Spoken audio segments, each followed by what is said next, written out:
Minha relação com os filmes da Ghibli definitivamente é algo ímpar.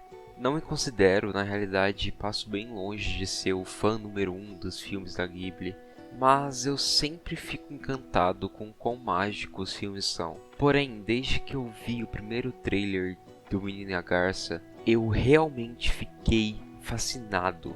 Afinal de contas, o mestre Miyazaki estaria de volta para sua mais provável despedida das telonas. Então, se você gosta de animação, se você gosta de anime, não tem como não ficar empolgado com isso tudo.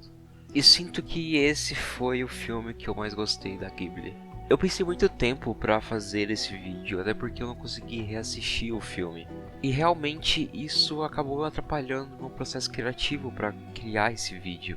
Mas quando eu fui percebendo isso, eu me dei conta de que isso é perfeito. Afinal de contas, parar e refletir sobre o processo criativo é simplesmente embarcar em um dos pilares dessa obra. No filme, acompanhamos Mahito, um garoto por volta de 12 anos que se vê bastante perdido após a perca da sua mãe, em meio a todo o contexto de guerra. Afinal de contas, o filme se passa durante a Segunda Guerra Mundial. Mahito, junto com o restante da sua família, se isola em outra cidade. E a partir daqui, como bem conhecemos os filmes da Ghibli, o fantástico se mistura com o real.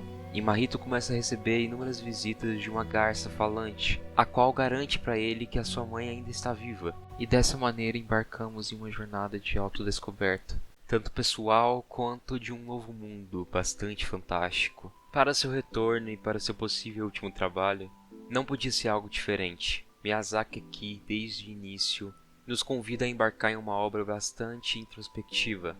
O Miyazaki nasceu em 1941. Não se torna exagero que ele conseguiu ver os reflexos de uma guerra desde o dia que nasceu. Ele e sua família se mudaram inúmeras vezes. Era necessário evacuar, mas mesmo assim isso não é o suficiente para fugir daquela realidade. O Miyazaki até mesmo presenciou um bombardeio. Dessa forma, o diretor se coloca no filme no papel de Mahito, mas também não só dele. Todas essas características da sua infância são cicatrizes permanentes na sua vida. E o papel da arte vem para buscar respostas e desabafos em meio a toda essa tormenta. A insegurança, o medo, o sentimento de se sentir deslocado é transportada em todas as ações de Mahito. E quando finalmente o mundo fantástico prometido é encontrado, Miyazaki se teletransporta para cada detalhe do que estamos vendo em tela. As fortes opiniões em torno da arte rapidamente ganham força, ao passo que é revelado que a figura prometida de sua mãe não passa de algo vazio, uma imitação, sem alma, uma mensagem direta a inúmeros produtos artísticos que visam uma fórmula, a qual, nesse processo, se abdicam de sentimentalismo e da ideia de passar uma mensagem, se tornando simplesmente algo plástico. Gosto de perceber que a partir do momento que o fantástico é mais apresentado, a garça parte de uma imagem de um observador obsoleto, de um guia, assim como o coelho em Alice, para uma representação mais humana, carregada de defeitos e no fim conformada pela falta de competência. A ave não deixa de representar uma parte do conformismo e do falso otimismo do Miyazaki. E isso é complementado com toda a perspectiva das pessoas mais velhas no filme. Agora, nesse novo mundo, a trama se torna cada vez mais confusa e principalmente sem um destino certo.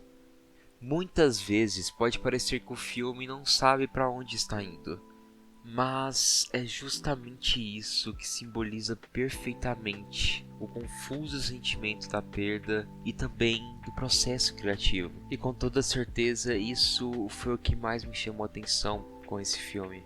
Em uma passagem, o diretor faz uma alusão ao nascer de uma nova vida, apontando que cada alma passa por um momento de preparação para quando se sentirem prontas, com suas devidas singularidades, poderem assim nascer ao mundo. Apesar de reconhecer tais crenças, o Miyazaki não deixa de apontar um lado realista e natural da morte. Uma nova vida e a morte andam lado a lado. Esse contexto das almas serem alimentos para outros seres vivos que não possuem outra fonte de alimento é uma justificativa para a ambiguidade da vida, Não há certo e nem errado. Todas essas sequências são essenciais para o Mahito embarcar em novas descobertas em torno da vida. É o ciclo da vida. O mundo mostra cada vez mais seus tons. Não é algo binário, e mesmo tentando lutar contra a corrente, não é sempre que temos a força necessária para mudar totalmente as estruturas. Mas é a sequência final que, com toda certeza, traz o momento que mais me fez refletir. Mahito, antes de encarar sua realidade mais uma vez, ainda abraça o caminho da figura idealizada de sua mãe. Fator esse que os arrasta para uma conversa frente a frente com o criador daquele mundo. Todo esse trecho acompanhamos uma conversa entre Miyazaki e Miyazaki. E isso é de arrepiar.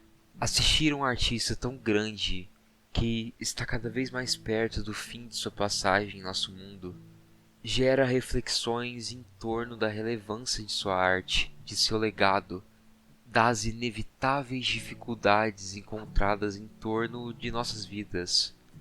O sentimento de impotência pode ser facilmente despertado ao observar que, apesar de esforços, nem tudo sai como planejado. De certo modo, abraçar nossas criações também é buscar algum tipo de escapismo, de conforto. Miyazaki reconhece sua trilha. Não se sabe ao certo se deve se considerar o melhor dos criadores, mas consegue ver um futuro brilhante, e confiar deixa de ser apenas uma esperança vazia. Se tornar combustível para uma nova geração, com certeza é algo forte e honorável. Mahito não se vê com pressa de reunir forças, de abdicar de certa normalidade, para buscar a definição da perfeição. A criação é sim uma dádiva, porém, ao mesmo tempo, representa um grande fardo. A versão jovem do diretor decide não desistir de sua vida e as complicações que constantemente sentirá. Em uma aventura recheada de referências para outras animações e principalmente de autorreferência, nosso protagonista se agarra à realidade, mas sem se esquecer dos ensinamentos do fantástico. Não há uma resposta simples para sentimentos tão complexos. A odisseia de Mahito e Miyazaki resulta na escolha de viver. Viver para deixar sua marca. Viver para encontrar respostas. Viver para dar significados às dificuldades, mas sem deixar de acreditar no otimismo ou até mesmo no escapismo. O Menino e a Garça traz uma reflexão sólida sobre o motivo do diretor nunca ter conseguido ficar longe das telonas. O próprio ainda se sentia indeciso e de certo modo perdido. Trazer sua versão mais nova para protagonizar seu último trabalho é a melhor forma para finalmente fazer as pazes com sua arte e com o mundo que o mesmo enfrenta. Tudo parece extremamente confuso, mas sinceramente não poderia ser de outra forma. Eu ainda quero rever esse filme. Existem diversas obras que é necessário você revisitar. Quando eu terminei esse filme, eu fiquei muito animado em vir e conversar sobre ele, mas ao mesmo tempo eu me senti perdido perante todas as reflexões disso aqui. Esse é simplesmente o papel da arte. Miyazaki é uma lenda e sempre será uma. Sua arte também sempre será o acúmulo de suas experiências. E fico feliz que seu último filme trouxe provavelmente um ponto final para suas angústias. E isso é muito poderoso. Mas enfim, foi isso o vídeo. No final o resultado foi mais curto do que eu esperava, mas eu acho que isso se deve principalmente ao fato de eu não querer spoiler completamente o filme, mas também principalmente por eu não ter o filme à disposição. Eu queria ter voltado ao cinema para assistir uma segunda vez, mas acabou não dando muito certo. Mas podem ter muita certeza que essa não vai ser a última vez que algum filme da Ghibli vai passar por aqui. Então, se você é fã do estúdio, pode ficar bem sossegado. Eu espero muito que vocês tenham gostado, eu adorei fazer esse vídeo. Eu estava com muita saudade de fazer um vídeo de outras temáticas. Não se esqueçam de comentar, compartilhar e, se possível, também avaliar o vídeo. Se por acaso quiser ajudar ainda mais o canal, considere se tornar um membro, como esses lindos maravilhosos que estão no clube de membros. Mas eu acho que é isso, eu amo vocês, tudo de bom sempre e até a próxima.